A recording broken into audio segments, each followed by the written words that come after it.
First lock torture coming out right here. So back to AL now. They got to pick the Monkey King, man. That's all it comes down to. Yeah, they when they're on the line, yeah, potentially. We're looking at here right away. I want to just keep an eye on the Master of Arms Ophelia combination and the Rally Ophelia combination. With Keeper of the Forest Tempest banned out, I think it's a strong team. As right away, we see Monkey King being put into the lock bowl like previous game from Cookie alongside Pebbles. Ophelia was definitely going to be thrown in there. BK was kind of hoping that AL would do it. In this Parasite choice, I can almost guarantee you that Complexity is going to go for the Ophelia over the Parasite. And I a little bit question them giving. I mean, Keeper is really cheesy. Tempest is played pretty strong there on Complexity side, but I think Ophelia is that damn powerful right now, and it really works really well against AL's style, where they do like to be aggressive, which is why I get angry when I see them play total passive farm lamps that don't really have carries that get involved sooner, because I do think they are so good when they actually. We mentioned this patch was kind of like a buff to AL almost, right?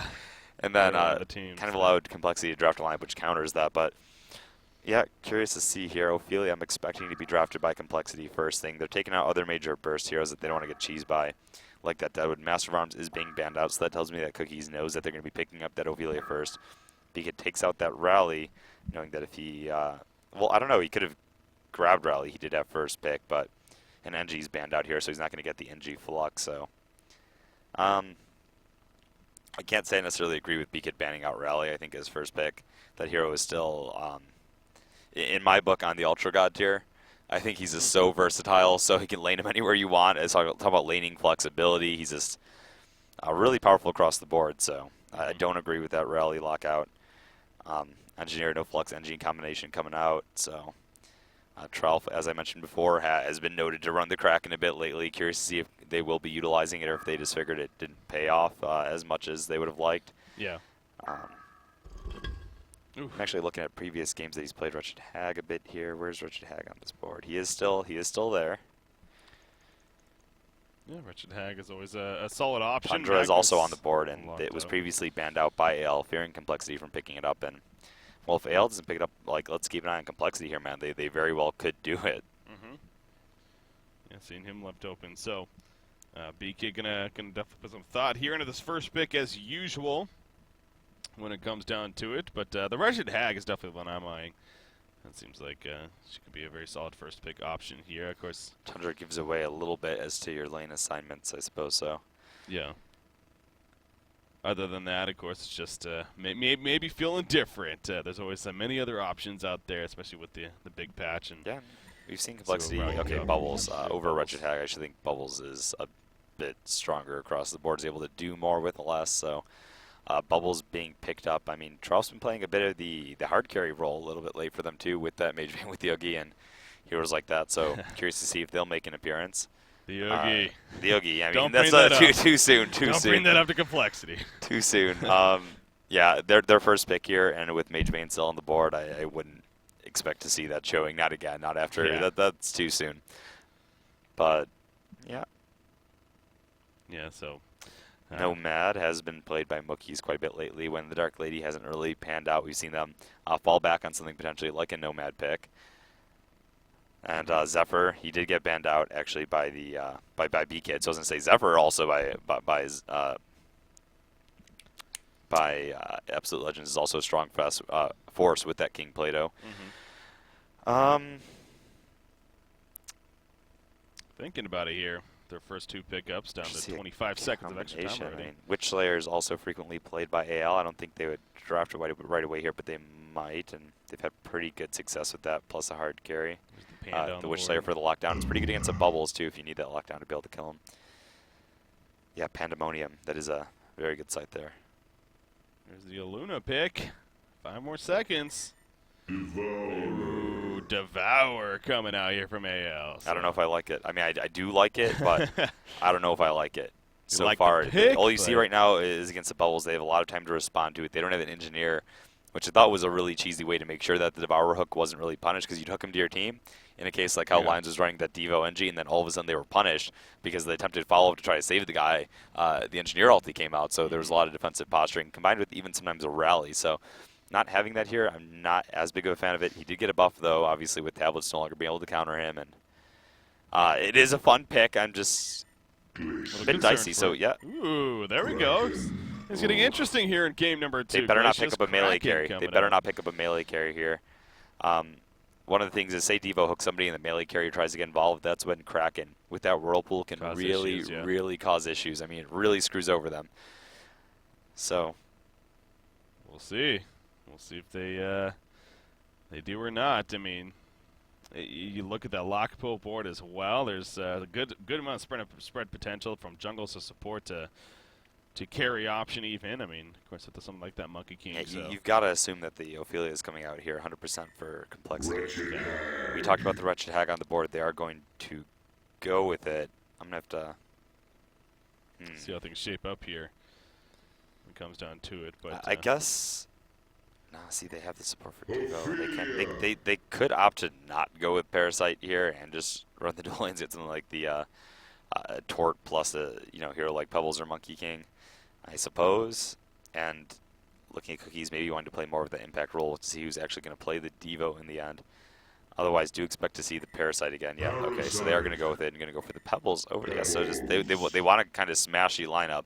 Talk about Ophelia countering that a bit. Bubbles can really screw up follow-up sets. Say Pebbles jumps in, tries to go for the combo. They're tanking enough to survive it. Ophelia heals. That's when a well-timed Bubbles can really just ruin the entire team fight by canceling the follow-up. I mean, Bubbles is excellent at that with the Kelp Field, with the AoE silence. So something that AL is going to have to be careful with approaching these fights. Well, we're going to see the Devour. Cookies playing the Devour, it looks like. Again, Cookies' last game did not really do much. It is rare to see that for Absolute Legends. As you said, he seems to be kind of their impact player in general. This game, though, he's going to get a good opportunity with Devour, I'm sure. So that's going to be fun to see at least. It is. I'm still once again worried because of the Bubbles, because even the Ophelia, man, I feel like that's just not an ideal hero you want to be facing when you're playing Devo either. There's a lot of shit that can screw you up. Kraken, I'm also glad to see here. Troufmanor is going to be playing Kraken, it looks like, when it comes down to it as well. So, see what he is able to accomplish. What the hell is that? Was that one of the guys singing? Ophelia, I think that was Ophelia, actually. That's crazy. Anyways, getting distracted. Okay. Bottom lane, you got Glacius kind of leading the way right here. Does have a ward of sight and nothing else on him. All 5 players of AL, though, are coming on over. This is a very deadly early level 1 team here on AL's side. Obviously, Parasite maybe not so much, but in the end. Scouted out, though. Yep, there you go. Maybe give a little bit of insight based on the item build that they're seeing on the Parasite here that they are planning on going aggressive. Yeah. They see the boots, plus the wards, plus the Rev ward here right away, and that's actually really, really well done by Peter because, yeah, now they know they're going aggressive. Now they know they're trying to block creep spawns. And Ophelia, knowing that, you're going to see her run right away to the top. I mean, look how quickly she transitions. That's why, that's exactly why Peter Pandan plays that ward, to get vision of that Parasite and their laning assignments. And it's a lot of complexity to adjust essentially perfectly here. Curious to see if Parasite moves back to his own jungle after warding the pools to say, hey, Ophelia, we know you're going to want to transition after we sort of warded things up, and now we're going to meet you in our jungle. She's actually staying here on the far side. They didn't actually ward it yet. She hasn't made that complete decision They're waiting, yeah, to truly see, but I mean, he is coming back now, it looks like. Yeah, they are moving. He's going to have to, no, Parasite, no, you got to, Uh-oh. you got to ward it from, the thing about that is, man, he could have went below here and placed it from this cliff and then sort of been undetected. Yeah. I didn't want to be boxed out maybe, but now he's not actually going to get that ward off, so he did have the opportunity to sort of shut down Ophelia and make her move. Now going back to his own jungle, so they they had scared him plenty off. of time, man. They had plenty of time. They had a really, really nice level 1 team there, I guess. I'm frustrated by it, man. I mean, they scared him off. It's also interesting, too. It ends up being a Devour going mid.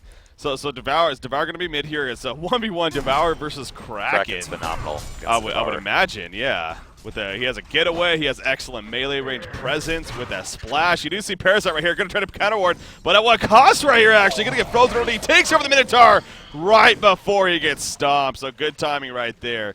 And in the end, he will get away with it. So that ends up working out pretty well, actually, for King Plato there. But yeah, Riser wasn't able to get the creep denial because he was committing to try to, stomping that Parasite. So because it was so close, just didn't have the timing there. And well done by Plato, but that was honestly more of a coordination error on complexity. Yeah. Not only did not be it doesn't stop you from casting spells, right? So Riser had to have figured he was going to be casting it on the creep. It would have been better just to bait it out and deny the creep. Bottom lane to Luna might be in a little bit of trouble. The Vulture Lord slow doing some work. Glacius running up, does have that freeze, but just can't get close enough. So Luna will be fine. And maybe if that was a Skeleton King, a little bit different story. But yeah, it honestly doesn't matter. They don't have lane control down here right now, so Pebbles is going to get a bit of free CS here at the tower.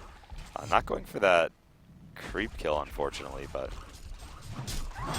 So, back to this middle lane, though, you were saying, I mean, it sounds like Kraken, and I can definitely see why, has a pretty good chance here against Devour to do very well in a true 1 versus 1 matchup. So, I mean, you see right there the splash auto attack, man. Devour is definitely already losing life pretty damn quickly. And again, simply put, Kraken has that escape, so if he happens to get hooked in, throw out a splash auto attack, then Tsunami charge away at the very worst case scenario. So, yeah.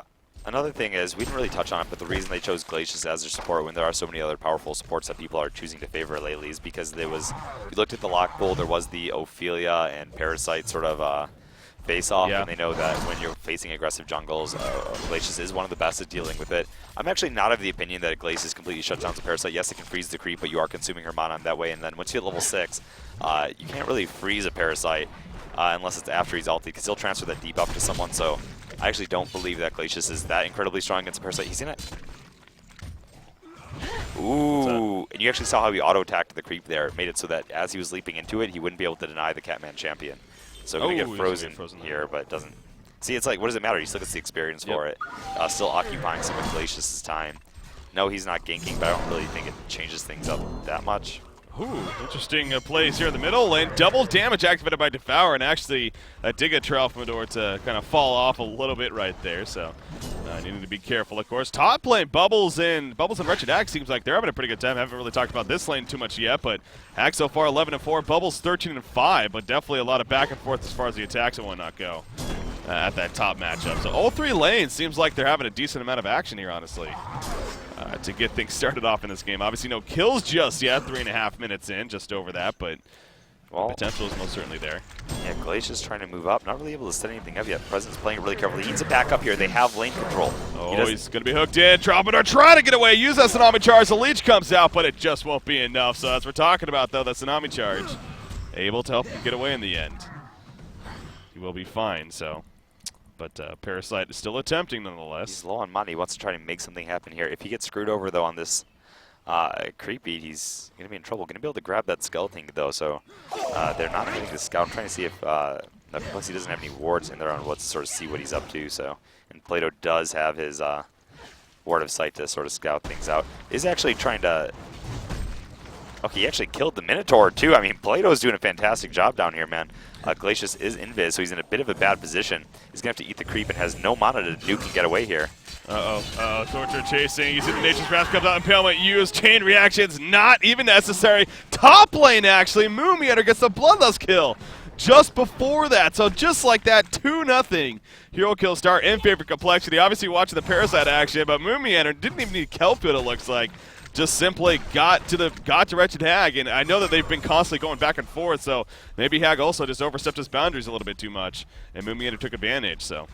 Yeah, it's a matchup now. Moon getting a bit of recovery here from items. It's not a matchup that Wretched Hag can really recovering too well now that Moon has evolved and does have his ultimate. Not to mention the fact that he can roam a little bit better here at level 6, so unfortunate, because what we saw there, Wretched Hag actually had a TP to the lane, so a little bit of lockdown, so Bubbles...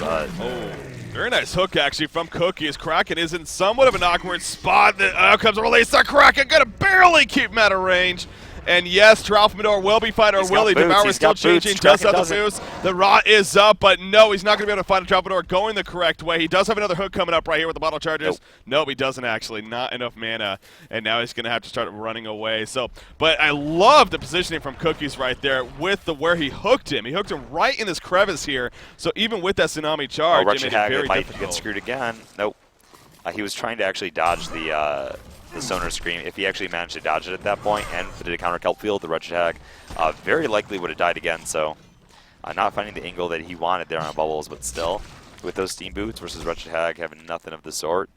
No boots yet, even on Wretched Hag. Gives a heavy advantage here in Moon's favor. Yeah. Has that mana battery on top of it, so a little bit of a surprise factor.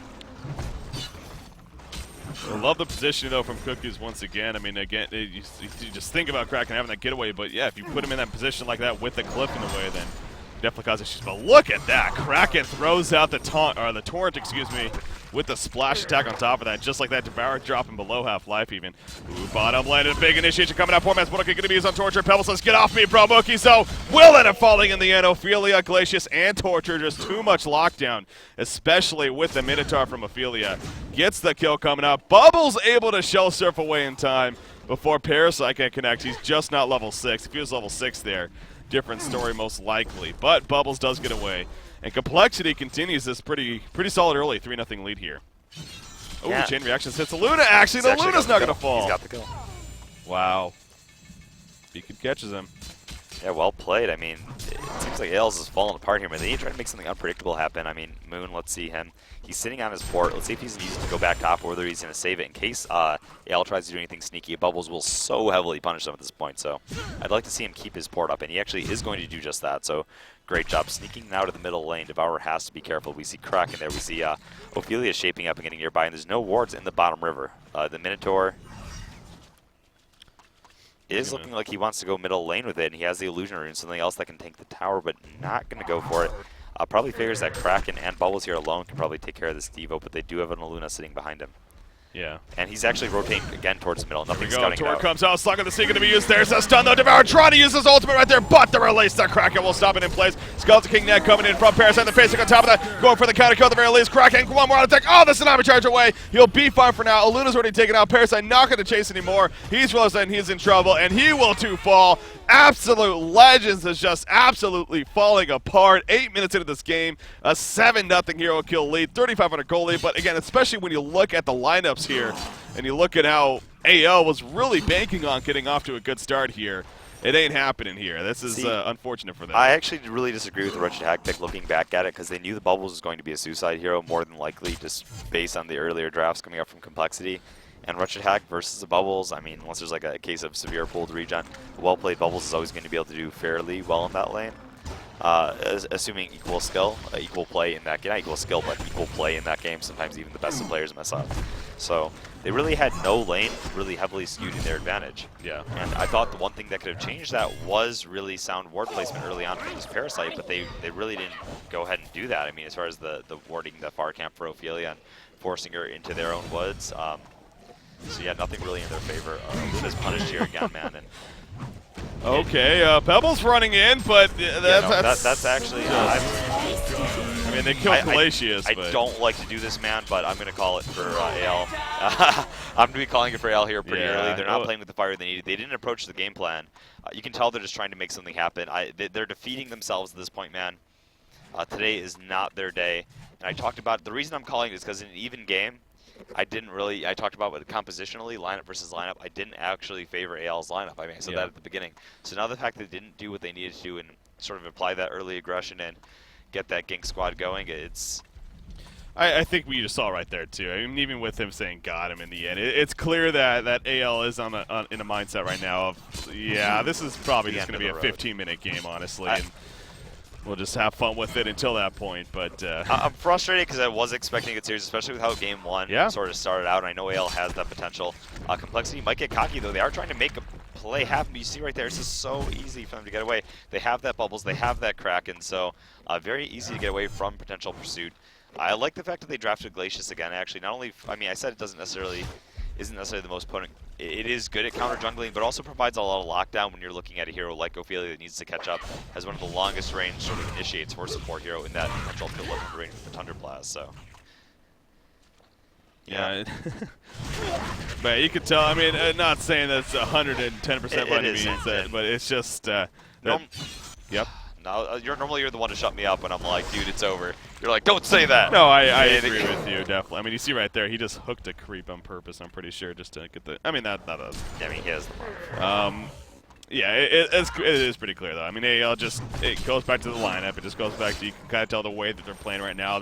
It's a mix of, they are desperate. They are just trying to make anything happen already early on in this game, but it's also a case of the chances of it succeeding is very, very low for a reason, of course. So with Complexity already being up 1-0, this definitely could be a quicker game too, and a quick series even, unless just some miracle happens. But we'll have to wait and see here, as we are over the 11-minute mark. Now you see Pebbles. Nope, he's going to be fine. I thought they might have been going a little more full force there, but in the end you got Parasite also now running in. Wretched also blinking in, but there's a ward aside right here that was placed by Peter Van Dam. It gives them all the information they're looking for. Meanwhile, in the middle lane, release the Kraken right on top of Devour. He's going to be completely locked down. He just jumps around, can't do anything. Down falls Devour. This middle push is going to be happening now, and it most likely will be a very, very easy tower kill. So, Complexity well on their way to moving on here in the losers bracket.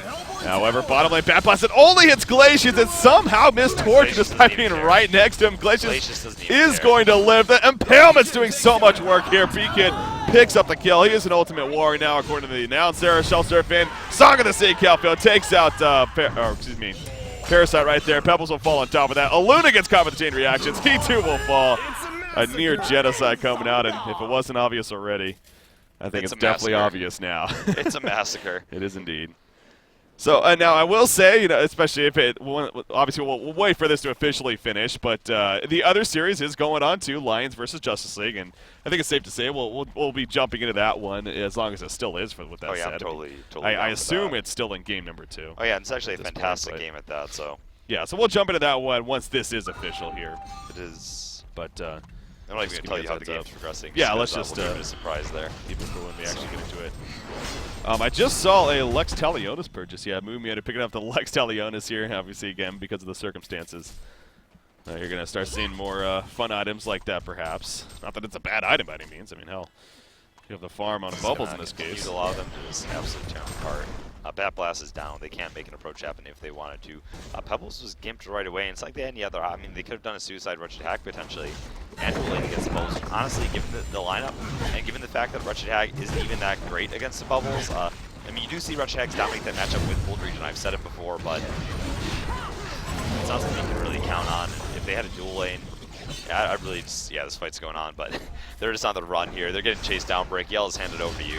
Well, you see the release of Kraken. It will catch a couple of heroes right there. Wretched Hack being pulled in. He eventually falls. Pebbles being slowed down by it. He's trying to get away. It's not going to happen, though. Moomiator getting credit for the kill right there. Luna being locked up by the Skeleton King. The Tsunami charge hits him in, and a 256 splash attack for the kill. Whoever's porting in right there, nope, Pebbles doesn't care. Mookie's going Mammo, baby. He wants a kill, damn it. Not going to happen, though. He eventually will fall. We have a minute left in this game, ladies and gentlemen. I think it's safe to say once again, Parasite coming in. See ya. Look, he's calling for team. Parasite's like, team? Yeah. At this point, it's just simply feeding here. Yeah, you might argue that you should put Pebbles there in that safe lane. Knowing that Glacius can box out that jungler sort of as they are, it's not like I'd say it's not a be-all end-all factor, but the fact that they can box out the jungler Parasite and prevent him from ganking, Pebbles was put in a bit of an unfavorable position on the bottom lane where he was never going to get a kill or have that huge momentum, and Pebbles being that hero you really need to have that rolling start, putting him against something like that Bubbles, getting him that free farm and adapting it otherwise probably would have been better for them. That suicide Rush attack would have been able to escape and get away from Ophelia ganks, given that it would be a Glacius turret lane. Ophelia down there would have been able to at least survive. Still not the best thing that you want to see, but it would have given them a little bit more of a chance in this game, and a little bit more consistency in terms of their laning phase. Though I understand what they were trying to accomplish. They would have accomplished it a lot better if they placed that initial ward blocking the Ophelia spot on the far side. Yeah. So it's definitely not a case of just completely getting out-drafted by any means. They had chances for sure, but... yeah, but I mean, we'd talk about they were out-drafted, in my opinion, in this game. I mean, ultimately, you can argue you had the I didn't like the Devo pickup at all. Yeah. Honestly, I didn't see where it fit in. I thought it made the laning phase awkward, didn't keep him flexible, and they picked up something like Kraken right away in response. AL is a team that I keep going back to. Is I always look for them to have their true breakout moment where we see them do explosively well. I'm looking for them to have their true breakout moment in a major tourney because I know the explosive potential is there. I know they have the skill as players. I feel like they really just need to sit down and sort of have a shift in how they approach the game. I'm not sure if they want to be that serious about it sometimes. I know they can do it. I know a lot of them do care about the game and want to win. Yeah. But, sitting back and watching these games, seeing those errors, and I feel like they're making the same mistake a lot of the times when they play. So I feel like it's not a problem that's not fixable for them. It's mistakes that could get better if you do have that more practice, a more consistency play. But yeah, again, they need to talk about the games as a team. Honestly, go back, look at them, be like, look, here's what we're doing wrong. Here's what we need to do better, and here's how we need to sort of shift our in-game focus. I'm not sure how their in-game leadership is directed and how much say they have, how organized they are, how trained they are, in responding to that. But I honestly feel like that's their biggest weakness. But right now, I see we got the Justice League versus Lions game pulled up, Breaky in. Yeah. Oh. I'm actually just jumped to, so just kind of a quick look at where we're at. So obviously, as said, we are going to jump into this game now. Lions versus Justice League. This is the other losers bracket, round 4. Going on currently. So with Complexity defeating Absolute Legends 2-0. The Complexity will be playing the winner of this series now later on today in the next match to continue on in the losers bracket here. Now Lions is currently up 1-0 as we mentioned, and as you see on your screen right there. And as you can see, maybe even in this game, Lions does also have a pretty good lead going on. Moon Queen is farming out of her freaking mind. Flensmeister, 610 gold per minute currently for Moon Queen. You do see the Whispering Helm, Geometer's Bane, Shrunken Head. You see Beef right there, of course. He wants to know how his team did. Yep, they did win, Beef. Obviously, you won't be able to hear this for 6 minutes, but anyways. So yeah. But anyways, as far as this game goes, again, it seems like Lions is in a very solid spot. Will DCX be able to hold in there, though? They do got an Artillery, who it seems like he is farming fairly well, and Zergo playing that rally, not doing too shabby either. They always have the Tempest factor. Seems like this is also a pretty good team fight team in general. So I definitely don't want to say this is a win for Lions by any means just yet, but we'll see. We'll see how this game progresses, though. If they can maybe catch out Moon Queen by herself as of right now, but no, she's going to go into the jungle and join up with their team. So yeah, I mean, our artillery picked up the Shrunken Head at least here, and they do have like this barbed armor combination on the Pharaoh, and something like a farmed up Moon Queen should be punished quite a bit by this barbed armor. On top of the fact that Tempest Rally, I mean, they do have some turnaround potential here. The thing that makes it a lot harder for them to put it together, though, is the fact that they have this Tundra. Not only using that Hawk for scouting, has the puzzle box now. Recently did get that buff, although at level 3 it's pretty consistent, still having to build up right now. But yeah, the Tundra Hawk is going to make it really difficult for them to get the surprise factor jump that they're looking for in order to turn this game around, in order to slay that Moon Queen really early. She also does pretty much have enough for buyback, or is really close to it if not, so. She's a beast right now. Absolute beast. 612 gold per minute coming up for Flensmeister currently. So, again, just something into this game. It's kind of hard to tell exact pace and how things have been going, but you got your 10-9 hero kill list. It seems like it's been a fairly good one. Double damage, rune spawning top right there. Pharaoh's actually going to pick it up. They are going to try to find an opportunity. Is Justice League right here of trying to catch somebody on Lions perhaps by themselves. Ideally that Moon Queen, of course. This is an illusion over here. Oh, you hope they don't fall for this. You hope they don't fall for that. Okay, so they should realize right away. Yeah, that was an illusion. So Moon Queen going to spot them out, however, at the same time. And now Lions is going to make their way back over here. So we could have a possible fight still take place between these two teams if it comes down to it. The Shiver is going to spot him. There goes the Pharaoh, going to be jumped into the first place. Artillery all around coming off. Moon Queen in kind of a bad spot right here. Sugar Dead is going to be activated though. The Moon Finale going off, and here come the auto attacks. Rally in the background using that compel. The bounces from the claims. The Tempest on the middle lockdown. Moon Queen in comes Thunder though with the Avalanche. Going to hold him in place. The Artillery Barrage is not going to matter. Pebbles comboing Artillery. He will fall. GG's are being called. And it looks like we jumped into, well, as we see right there, Lions is going to be winning their series 2-0 with that victory right there. So Genocide to finish the game. Lion Esports Club looking strong, and they will now play Complexity in the later round today here in the summer qualifiers. So two teams obviously that, you know, definitely were favorite teams to even be, if not the first, if not the second team for sure to qualify, but well, they're going to be one of those That's guys. a matchup for the books too, though. Complexity versus Lions will ultimately be coming out. And Lions, formerly known as Complexity Bane, you know, a thorn in their side throughout the earlier parts of Han Tour. Very and, true. You know, Complexity, when they did well in cycles, they would jokingly say, "Oh, you know, it's we figured out our best strategy and how we have to play side. Just avoid Lions. It's that easy." Yeah. So yeah, going to be really interested to see those two teams face off again. You know, besides that, I mean, that pretty much wraps it up here for this first set of matches for the day, huh? That does. Unfortunately, there is no other match to jump into at this point. Again, what that means is I'll actually pull up the brackets right here, just quickly refresh them to give you guys an idea of where things do officially stand now. So we are down to 4 teams. 4 teams, guys. Only 2 of these 4 teams, half of these teams, are going to be making it on to the DreamHack Summer 2013 event. Now, I actually say that lightly because So there hasn't been a whole lot of information given out just yet, but that was announced that the Swedish Pride Tournament is also going to be sending a team out there. So again, you know, you look at these teams that are left. In a sense, you may think maybe Lions does have another chance. Again, I don't even really know more information on that, so we'll have to wait and see what the circumstances are for that. But you know, technically, there could be another chance there. But for this event here, you got Stay Green versus Internet Gangster in the winners finals. The winner of that will be going to DreamHack. You got Lions versus Complexity. The winner of that going to play the loser of the winter finals, and then that will ultimately decide who's going to be going to DreamHack, representing the North American European region. So nothing but fantastic matchups left here for both today and then eventually tomorrow to finish things off, Emperor. It's going to be fun, but we will have a little bit of a break here now as a result of matches finishing fairly early. A little bit of time there. So. A little bit of time to be exact, just over an hour and a half of time here to kind of kill before we jump into eventually what's going to be Stay Green versus Internet Gangsters in the winners bracket finals. And I know a lot.